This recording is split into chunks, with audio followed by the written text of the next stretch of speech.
মুহতারাম হাজিরিন, আমি কোরআনুল কারীমের যেহেতু তাফসীর মাহফিল, সরাসরি আমি আলোচনার দিকে চলে যাচ্ছি। তাফসীর মাহফিল খুব লম্বা হয় না, শর্টকাট হয়, বিষয়ভিত্তিক আলোচনা হয়। কোরআন তাফসীরের মধ্যে আয়াত তিলাওয়াত করে এই আয়াতের উপরে আলোচনা হয়। আমি সূরাতুল মুমিনুনের 18 নম্বর পারার 100 নম্বর আয়াত থেকে নিয়ে 104 নম্বর আয়াত, 5খানা আয়াত তিলাওয়াত করেছি। আমাদের 4 নম্বর একটা জগৎ আছে, যে জগৎটার নাম হলো বরজখের জগৎ। কি জগৎ? এটাকে আমরা বলি কবরের জগৎ। কি বলি? এটার সিরিয়াল কিন্তু 4 নম্বর। সর্বপ্রথম কিন্তু আমরা একটা জগতে ছিলাম, সেই জগৎটার নাম হলো আলামুল আরওয়াহ, রূহের জগৎ। সকলেই আমরা ওখানে ছিলাম। সাইয়্যিদানা হযরতে আদম আলা নবিয়িনা আলাইহিস সালাতু ওয়াস সালাম সমস্ত রূহগুলোকে আল্লাহ পিপিলিকার মতো নামান ওয়াদিয়ে নামান নামক জায়গাতে একত্রিত করে আল্লাহ পাক হযরতে আদমকে বলেছিলেন, ডাইনে বামে সামনে তাকাও, যা দেখতেছো এরা হলো কিয়ামত পর্যন্ত আনেওয়ালা তোমার সন্তান। এর মধ্যে যারা নবী হবেন তাদের চেহারার মধ্যে নবুয়তের নূর চমকাচ্ছিল। সুবহানাল্লাহ। তো আল্লাহ পাক রব্বুল আলামিন হযরত আদমকে যখন দেখাইলেন, দেখা গেল কেউ সুন্দর, কেউ কালো, কেউ ধনী, কেউ গরিব, কেউ শিল্পপতি, কেউ আবার পথের ভিখারি।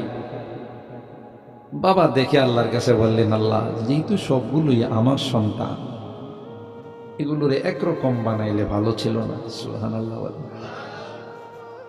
বাবা হলে কিন্তু এরকম হতে হয়।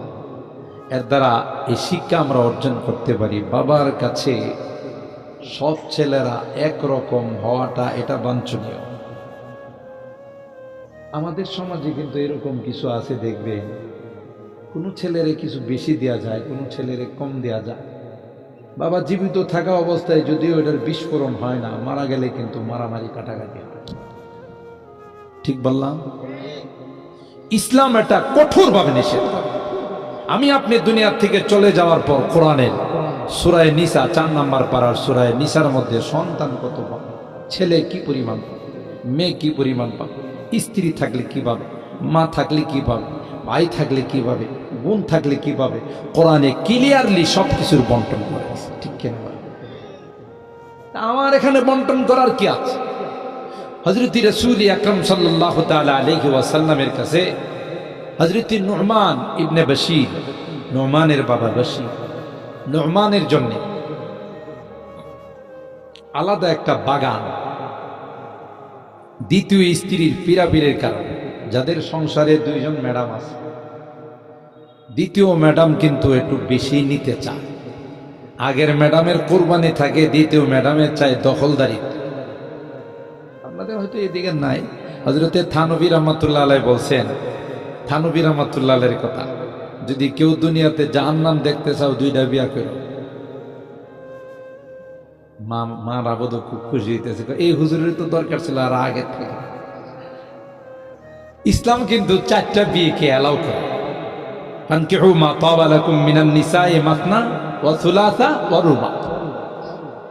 আপনি 4টা বিয়ে করতে পারেন যদি আপনার সামর্থ্য থাকে আর সবার প্রতি যদি একরকম ইনসাফের দৃষ্টি রাখতে পারেন। কিন্তু এটা হয় না, এটা হয় না। কেন ইনসাফের দৃষ্টি হয় না? নতুন ম্যাডাম যিনি আসে তার প্রতি দৃষ্টিটা একটু অন্যরকম থাকে। আর এই ম্যাডামও চায়, যা নেওয়া যায় 2 দিন পরে মরিয়ে যাব, আমি যা নিতে পারি হেডেই লাভ। রাগ করতেছেন? আমি কি বাস্তবতা বললাম না অবাস্তব বলছি? আমরা সমাজের মধ্যে তাই দেখি। হ্যাঁ, এখানে একটা কথা আছে। আম্মা জানরা ছিলেন একসঙ্গে 9 জন, আজওয়াজে মুতাহহারা। আল্লাহ নবীর পত্নীগণ, স্ত্রীগণ কয়জন ছিলেন? আমাদের আম্মা জানরা 9 জন। টোটাল আম্মা জান ছিলেন 11 জন। তবে আল্লাহ রাসূল বাজার থেকে কোনো কিছু কিনে নিয়ে আসলে একই কোম্পানির একই দামে নিয়ে আইসা সবাইরে বন্টন করে বলতেন, আল্লাহুম্মা হাযা ফীমা আমলিকু ওয়ালা তুকাল্লিফনি ওয়ালা তুমলিনি ফিমা লা আমলি।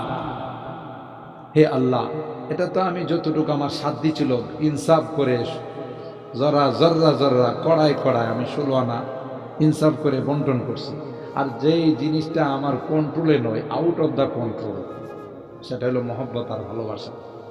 এটার জন্য তুমি কিন্তু আমারে কি দিও না তাকলিফ, বা আমাকে তুমি জিজ্ঞাসা করো। কারণ আয়েশার প্রতি আল্লাহ রাসূলের মহব্বতটা একটু কি ছিল। কিন্তু আয়েশারে যে জায়গা বেশি দিছে, আয়েশার জন্য যে কাপড়ের জামা কাপড় 2টা বেশি নিয়ে আসছে, বিষয়টা কিন্তু কথা কন। এবং সকলের বাড়িতে যে রকম ভাবে থাকছে, আয়েশার বাড়িতেও সেই রকম ভাবে থাকছে। হ্যাঁ, মাঝে মধ্যে আল্লাহর নবী অসুস্থ অবস্থায় বলতেন, আয়েশার ঘরে কোন দিন যান, আয়েশার ঘরে কোন দিন, ঠিক কিনা বলে এটা বলতেন আল্লাহর নবী। আর আম্মা জান আয়েশা রাদিয়াল্লাহু তাআলা আনহা বলেন যে আমার জীবনের জন্য এটাই তো যথেষ্ট যে আমার কুলে ফিমা সাহরি ওয়া নাহরি, আমার কুলে আল্লাহর নবী মাথায় রেখে আল্লাহর নবী দুনিয়ার থেকে চলে গেছেন, এটাই আমার জন্য যথেষ্ট। তো নুমান বলেন আমার আব্বা আমার আম্মার পিড়াপিড়িতে আমার একটা বাগান দিবে, এই কথা রাজি। আম্মা জান বলতেছে তোমার এই কথা আমি বিশ্বাস করি, বিশ্বনবীর সাক্ষী রেখা যদি তুমি বলো তাইলে বিশ্বাস করি, মানে এটাকে মজবুত করার জন্য। ঠিক আছে। আল্লাহ নবীর কাছে গিয়ে বললেন, ইয়া রাসূলুল্লাহ, আমার এই ছেলেটাকে এই বাগানটা দিতে চাই আমি তার নামে, আপনাকে একটু সাক্ষী বানানোর জন্য আসলাম। দেখেন বিশ্বনবী বলেন, তোমার কি আর কোনো সন্তান আছে না? একটাই। বুখারী শরীফে আছে। জি হুজুর, আরো আছে। সবাইরই একটা একটা করে বাগান দিছো? না, শুধু একে। বলে ইন্নী লা উশহিদু আলা জাওরি, না, এই রকমের অপরাধ, অন্যায় অপরাধের জুলুমের মধ্যে আমি নবী কোনোদিন সাক্ষী হতে পারি না। ডিনাই করে দিছে। এতে বোঝা যায় বাবা মার নিকট সন্তান একই রকম হওয়াটা, এটাই ইসলাম চায়। হ্যাঁ, এটাও আছে মাঝে মধ্যে সন্তান যদি অবাধ্য হয়, এটা তার কারণে হয়, কিন্তু সন্তান হিসাবে একজনকে 19 আর একজনকে 20 করার কোনো অবকাশ নেই। বুঝাইতে পারি? হযরত আদম আলাইহিস সালাম বলেন, লাউ সাওয়াইতা বাইনাহুম, এ মালিক সবাই আমার সন্তান। এ মালিক, একজন সুন্দর আর একজন কালো, একজন ধনী আর একজন গরিব, না না, সবাইকে কি একরকম বানানো যায় না? আল্লাহ পাক হযরত আদমকে জবাব দিলেন, ফাআহবাবতু আন নুশকারা, না না, তুমি বুঝবা না কি জন্য বেষ্টন করে বানাই। সবাই যদি মালিক হয়, শ্রমিক খারাপ। সবাই যদি রিকশাওয়ালা হয়, প্যাসেঞ্জার কে হবে? কথা বলুন, ঠিক কিনা? সবাই যদি দোকানদার হয়, কাস্টমার কে হবে? ঠিক কিনা বলেন? আল্লাহ বলেন, নাহনু কাসামনা বাইনাহুম মাঈশাতাহুম ফিল হায়াতিদ দুনিয়া ওয়া রাফা'না বা'দাহুম ফাওকা বা'দিন দারাজাত লিয়াত্তাখিযা বা'দুহুম বা'দান সুখরিয়া ওয়া রাহমাতু রাব্বিকা খায়রুম মিম্মা ইয়াজমাউন। আল্লাহ কয়, দুনিয়ার নিজামটা আমি বন্টন করে দিছি। একজন মালিক আর একজন শ্রমিক, একজন দোকানদার আর একজন কাস্টমার, একজন সিএনজিওয়ালা আর একজন প্যাসেঞ্জার। সবাই যদি সিএনজিওয়ালা হয়ে যেত, প্যাসেঞ্জার থাকতো না। সবাই যদি মালিক হতো, কাস্টমার, সবাই যদি মালিক হতো, দোকানের কাস্টমার থাকতো। সবাই যদি ফ্যাক্টরির মালিক হতো, ওয়ার্কার আর শ্রমিক খুঁজে পাইতো না। ঠিক কিনা বলে? আল্লাহ ডাক দিয়া কয়, যাকে যে কাজের জন্য বানাইস আমি আল্লাহ তাকে এই কাজের উপর সন্তুষ্ট করে দিলাম।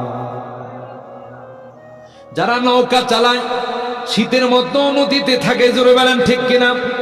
রাত্রির বেলা জাগ্রত থাইকা সারা রাত মাছ ধরে, সকালবেলা যখন চক বাজারে মাছ নিয়ে আসে, মাছ বিক্রি করে 3-4 হাজার 5 হাজার টাকা পাই, খুশি না বেজার? আবার আমি আপনি টাটকা মাছ, নদীর মাছ কিনে খুশি না বেজার? খুশিতে খুশিতে গো দোস্ত আজকে ভালো মাছ পাইছি, 2000 টাকার মাছ নিয়ে, ঠিক কিনা বলেন? তাইলে সারা রাত মাছ ধরে নদীর মধ্যে এত কষ্ট করে শীতের মধ্যে 5000 টাকা পাইছে, সেজন্য সেও খুশিতে আনন্দে আত্মহারা। আর আমি একটা নদীর মাছ পাইলাম, যত টাকাই নেক নদীর মাছটা খাইয়া মজা লাগলো, টাকা 5,000 গেছে, তাতে আমার কোনো দুঃখ নাই, আমিও খুশিতে আনন্দে আত্মহারা। রিক্সাওয়ালা এত কখন মেশিনের রিক্সা বের হয়েছে, অটো রিক্সা বের হয়েছে, আগে কত কষ্ট করে রিক্সা চালাই, রিক্সা চালাইয়া যাওয়ার পর যদি 100 টাকা তার হাতে, খুশি না বেজা? খুশি হইয়া কয় স্যার রাত যতই হোক, যদি কোনো সমস্যা হয় আমার ডাক দিলে আমি ওইটা চলে আসবো। নৌকাওয়ালা একবার আমি এক মাহফিলে গেছিলাম, যাওয়ার পথে তাকে আমি এমনিতে 100 টাকা দিয়ে গেলাম। কয় হুজুর আবার পার হইবেন না? পার হইতে তো রাত 2টা 3টা বাজে। হুজুর যত দেরি বাজুক, ডাক দিলে দেরি, আমি আসতে দেরি না। খুশি হয়ে গেছে না বেজার হইয়া? আল্লাহ বলেন নাহনু কাসামনা বাইনাহুম মাঈশাতাহুম ফিল হায়াতিদ দুনিয়া ওয়া রাফানা বাদাহুম ফাওকা বাদিন দারাজাত লিয়াত্তাখিযা বাদুহুম বাদান সুখরিয়া। किस्मत किया हर शय को कस्म अज़ल ने, किस्मत किया हर शय को कस्म अज़ल ने, जिस चीज को जिसके लिए काबिल नजर आया, बुलबुल को दिया नाला व परवाना को जलना, बुलबुल को दिया नाला व परवाना को जलना, गम हमको दिया सबसे जो मुश्किल नजर आया, गम हमको दिया सबसे जो मुश्किल नजर आया। আল্লাহ কয় বান্দা তোমাকে চিন্তা চেতনা শক্তি দিয়েছি, এটা বড় বড় পাহাড়কে দেই নাই, আসমানকে দেই নাই, সাগর মহাসাগরকে দেই নাই, জমিনকে দেই নাই, বিশাল বিশাল পশুকে আমি আল্লাহ দেই নাই। কলবের মতো দৌলত যেমন তোমাকে দিয়েছি রে, চিন্তা শক্তিটাও আমি আল্লাহ তোমাকে দিয়েছি। সুবহানাল্লাহ। তুমি মেমোরি দিয়া চিন্তা করবে। আল্লাহ বলেন আমাকে পাওয়ার জন্য জঙ্গলে যাইতে হবে না, আমাকে পাওয়ার জন্য পাহাড়ে যাইতে হবে না। ওয়াফি আনফুসিকুম আফালা তুবসিরুন।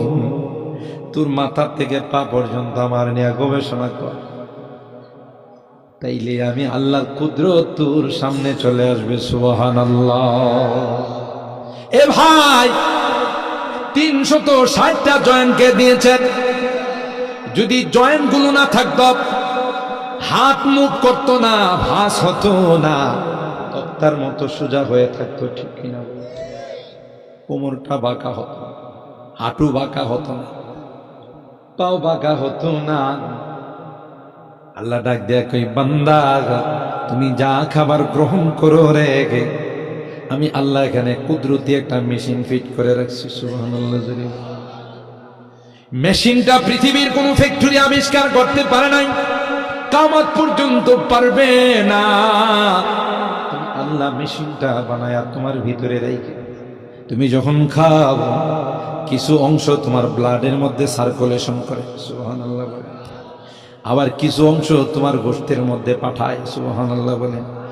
আবার কিছু অংশ তোমার জয়েন্টগুলোর ক্যালসিয়াম সরবরাহ করে। সুবহানাল্লাহ। চাকার মধ্যে যেমন গ্যারেজ না লাগাইলে এই চাকা আস্তে আস্তে জাম হয়ে যায়, আল্লাহ কয় তোমার ওই জয়েন্টগুলোতে যদি ক্যালসিয়াম না যায়, ওই জয়েন্টগুলো কাজ করবে না, ক্যালসিয়াম পাবে কোথায়? আল্লাহ কয় বান্দা তোমার এই মেশিন থেকে আমি আল্লাহ এক এক জায়গায় এক একটা পাঠাই দিই, যেগুলো ওয়েস্টেজ হয়ে যায়, যেগুলো তোমার এই এমনি তোমার অতিরিক্ত হয়ে যায়, এগুলো ট্যাঙ্কিতে জমা হয়, আর পানিগুলো পেশাবখানায় জমা হয়। আল্লাহ ডাক দেয়া কয় ওই পেশাবটাও ঠিক মতো আমি আল্লাহ বের করে দিই, পায়খানাটাও ঠিক মতো বের করে দিই। যদি কোনোদিন তোমার পায়খানা বন্ধ হয়ে যায়, তোমার পেশাব যদি বন্ধ হয়ে যায়, তাইলে বান্দা সারাটা দুনিয়া তোমার কাছে জাহান্নাম হয়ে যাবে। ঠিক কিনা বলেন? যে ব্যক্তির পায়খানা ঠিক মতো হয় না, পেশাব ঠিক মতো হয় না, তার সামনে যদি কোটি কোটি ডলার রাখা হয়, কি বলেন, তার কাছে ভালো লাগে? লাথি মাইরা ফেলায় দিবে, রাগ তোর ডলার, আমার জানে শান্তি নাই।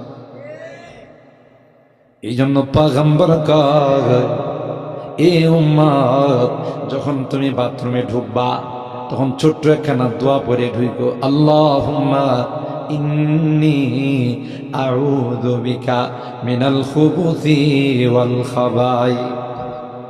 এ মালিক, তোমার কাছে আশ্রয় চাই, তোমার কাছে পানা চাই। আমি বাথরুমে ঢুকতেছি রে মালিক, আমার শরীরে আমার লজ্জাস্থানে কোনো কাপড় নাই। আল্লাহর পয়গম্বর কয়, এ গোলাম, এই দোয়াটা পড়ে যদি তুমি বাথরুমে ঢুকে যাও, শয়তানের 14 গোষ্ঠীর ক্ষমতা নাই রে তোমার লজ্জাস্থানের দিকে তাকানো। ইন্না শাইতানা ইয়ালআবু বিমাকাইদি বানি আদম। হাদিসের মধ্যে আসে, মানুষ যখন ওয়াশরুমে যায়, বাথরুমে যায়, তখন তো তার গায়ে কাপড় থাকে না, শয়তান তার লজ্জাস্থান নিয়ে খেলাধুলা করে, নাউজুবিল্লাহ। আর যখনই সেই দোয়াটা পরে ঢুকে, আল্লাহর কসম, শয়তানের দৃষ্টির মধ্যে আল্লাহ তাআলা পর্দা ঢেলে দেয়। আল্লাহু আকবার বলে। এরপরে পয়গম্বর বলেন, বান্দা অস্থির ছিলা, পায়খানা হয় না, পেশাব হয় না, এখন তোমার পেশাব হয়ে গেছে, পায়খানা হয়ে গেছে, আরাম লাগছে না লাগে? বের হো, আর প্রথমে বলো গুফরানাকা, গুফরানাকা। এ মালিক, তোমার কাছে ক্ষমা চাই, মাপ চাই। যেই সময়টা আমি বাথরুমে ছিলাম, ওই সময়টা তোমার জিকির করতে পারি নাই। সুবহানাল্লাহ, জোরে বলেন। আলহামদুলিল্লাহিল্লাযী আযহাবা আন্নিল আযা ওয়া আফানি। আর মালিকের শুকরিয়া আদায় করো, যে ময়লা আমার ভিতরে জমা হয়ে থাকলে অপারেশন করা ছাড়া কোনো বিকল্প ছিল না। কথা কয় না? মালিক, তুমি দয়া করে আমার ময়লাটা বের করে দিছো, আমার সান্ত্বনা দিছো। আল্লাহ, সমস্ত প্রশংসা তোমার, যিনি ময়লা আবর্জনা আমার শরীর থেকে বের করে আমাকে শান্তির জিন্দেগি নসিব করেছেন। সুবহানাল্লাহ। এ মুসলমান, সেই জন্য বলতেছিলাম, আল্লাহ পাক বলেন, বান্দা, নিয়ামত দিয়ে তোমাকে ডুবাই রাখলাম। ওই রূহের জগতে আল্লাহ পাক রব্বুল আলামিন হযরতে আদমকে বললেন, ফাআহবাবতু আনুশকারা। এ আদম, একরকম বানাইলে দুনিয়া চলবে না। কথা বলুন ঠিক কিনা? প্রত্যেকে যার যার কাজ করে খুশি। তার প্রমাণ হলো, যখন রিক্সাওয়ালা কোনো যাত্রী পায় না, মাঝে মধ্যে খালি রিক্সা চালায়, ভাটিয়ালি সুরে গান গায়। গান কি মানুষের কষ্টের মধ্যে গায় না, খুশি থাকলে গায়? নৌকাওয়ালা খালি পাল উড়ায়া নৌকা চালায়, আবার গান গায়। কথা কয় না? বোঝা গেল সে খুশি। আল্লাহ কয়, যাকে যে হালতে রাখলাম, সবাই তার অবস্থার মধ্যে খুশি। সুবহানাল্লাহ। আল্লাহ পাক হযরত আদম বলেন, আল্লাহ, আমার কিছু সন্তানের কপালের মধ্যে নূর চমকাইতেছে, আর খারাপ। আল্লাহ ডাক ডাক কয়, আদম, এরা আর কেউ না, এরা হলো তোমার সন্তানের মধ্যে যারা পয়গম্বর। সুবহানাল্লাহ। হাদিসের কথা। এই জন্য আল্লাহ পাক রব্বুল আলামিন হযরতে আদম সহ সমস্ত নবীদেরকে ভিআইপি লাউঞ্জে আলাদা কামরায় নিয়ে আল্লাহ পাক আরেকটা অঙ্গীকার নিয়েছিলেন। এ আদম, তুমি পয়গম্বর হবে, ইব্রাহিম তুমি খলিলুল্লাহ হবে, মুসা তুমি কালিমুল্লাহ হবে, ঈসা তুমি রূহুল্লাহ হবে, নূহ তুমি নাজিউল্লাহ হবে। কিন্তু আমি আল্লাহ তোমাদেরকে এখানে একত্রিত করলাম, তোমাদের নবুয়ত চলাকালীন সময় আমার হাবিবের যদি আগমন ঘটে যায়, তাইলে কিন্তু তোমাদের নবুয়ত চলবে না। তোমাদের নবুয়ত মুলতবি হয়ে যাবে, অফ হয়ে যাবে। সুবহানাল্লাহ বলে। আর ভাইরা, ওখানে আল্লাহ পাক রব্বুল আলামিন খুব সংক্ষেপে বলতেছে,